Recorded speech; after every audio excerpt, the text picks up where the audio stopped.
Bitcoin's price action has become a source of growing frustration across the crypto market. After entering a post-halving year that many expected to resemble prior cycles, characterized by expanding liquidity, accelerating momentum, and rapid price discovery, the market instead finds itself locked in prolonged consolidation. Volatility has compressed, directional conviction has weakened, and enthusiasm that once defined the asset class has noticeably faded. Yet this surface-level stagnation obscures a far more important dynamic unfolding beneath the price. At this stage of the cycle, Bitcoin is not being driven by momentum trading or retail speculation. Instead, it is being shaped by a slow, deliberate transfer of supply, from early holders and short-term traders who are increasingly risk-averse, to institutions and long-horizon capital that are largely indifferent to near-term price action. In this environment, daily candles matter far less than the identity, behavior, and time horizon of the marginal buyer and seller. This is why Bitcoin can appear structurally strong and fundamentally supported, while simultaneously failing to deliver the price action many expected. The market is not broken, it is being redistributed. That reality is articulated clearly in a recent post by PlanB, one of Bitcoin's most closely followed quantitative analysts, best known for his work on scarcity-based valuation frameworks and long-term cycle modeling. In his tweet, PlanB addresses the growing question many investors are asking: why Bitcoin has not yet responded to what appears to be an exceptionally favorable backdrop, and frames the current market not as a failure but as a standoff between competing forces. His tweet reads, "Why is Bitcoin not pumping? Because 50% is selling.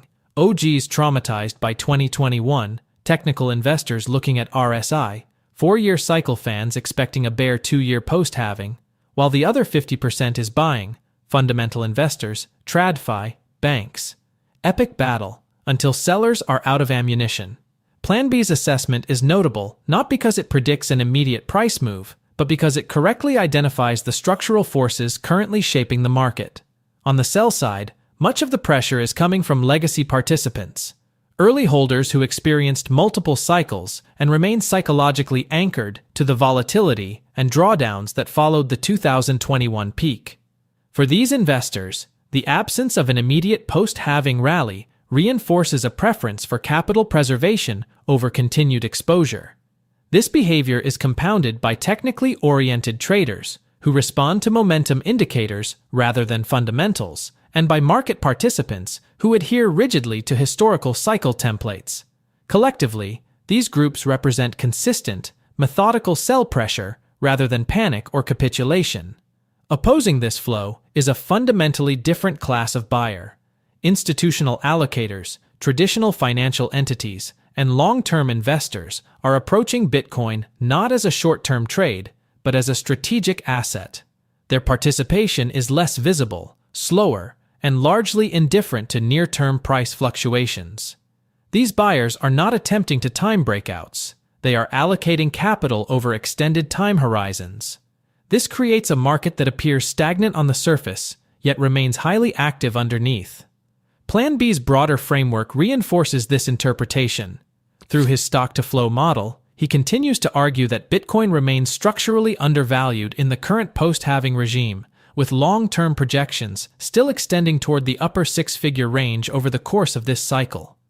While the model itself remains debated, its core thesis, that scarcity asserts itself over time rather than immediately, remains consistent with historical behavior.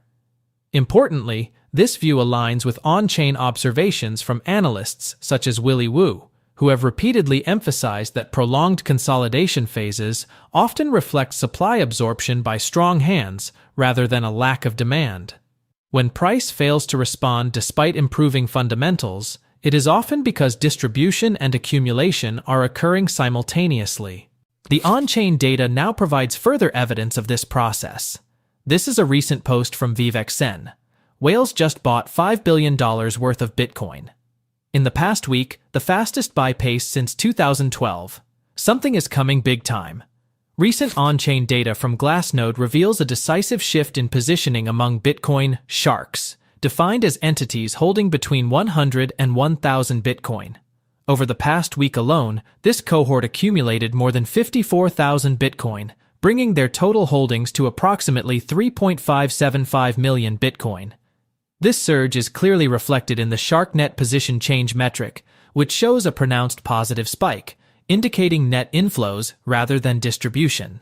Historically, sustained accumulation by this group has tended to occur during periods of consolidation, often preceding broader market participation rather than following it. What makes this development particularly significant is the context in which it occurred. Accumulation intensified while Bitcoin traded below recent highs, suggesting these entities were willing to increase exposure during price weakness rather than waiting for confirmation through breakout price action. This behavior contrasts sharply with retail participation, which historically increases only after volatility and momentum return. Although institutional ETF flows and macro liquidity conditions continue to dominate headlines, the actions of mid-sized holders offer valuable insight into underlying market conviction.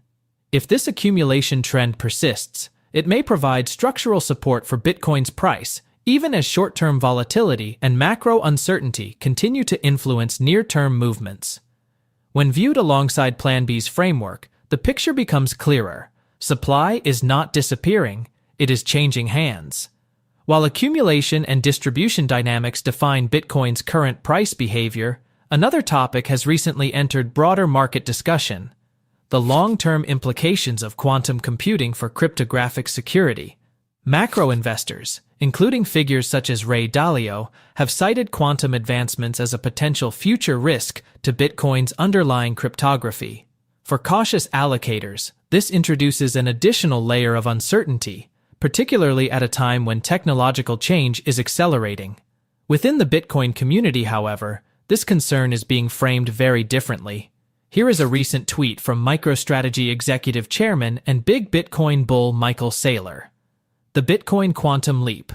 Quantum computing won't break Bitcoin, it will harden it. The network upgrades, active coins migrate, and lost coins stay frozen.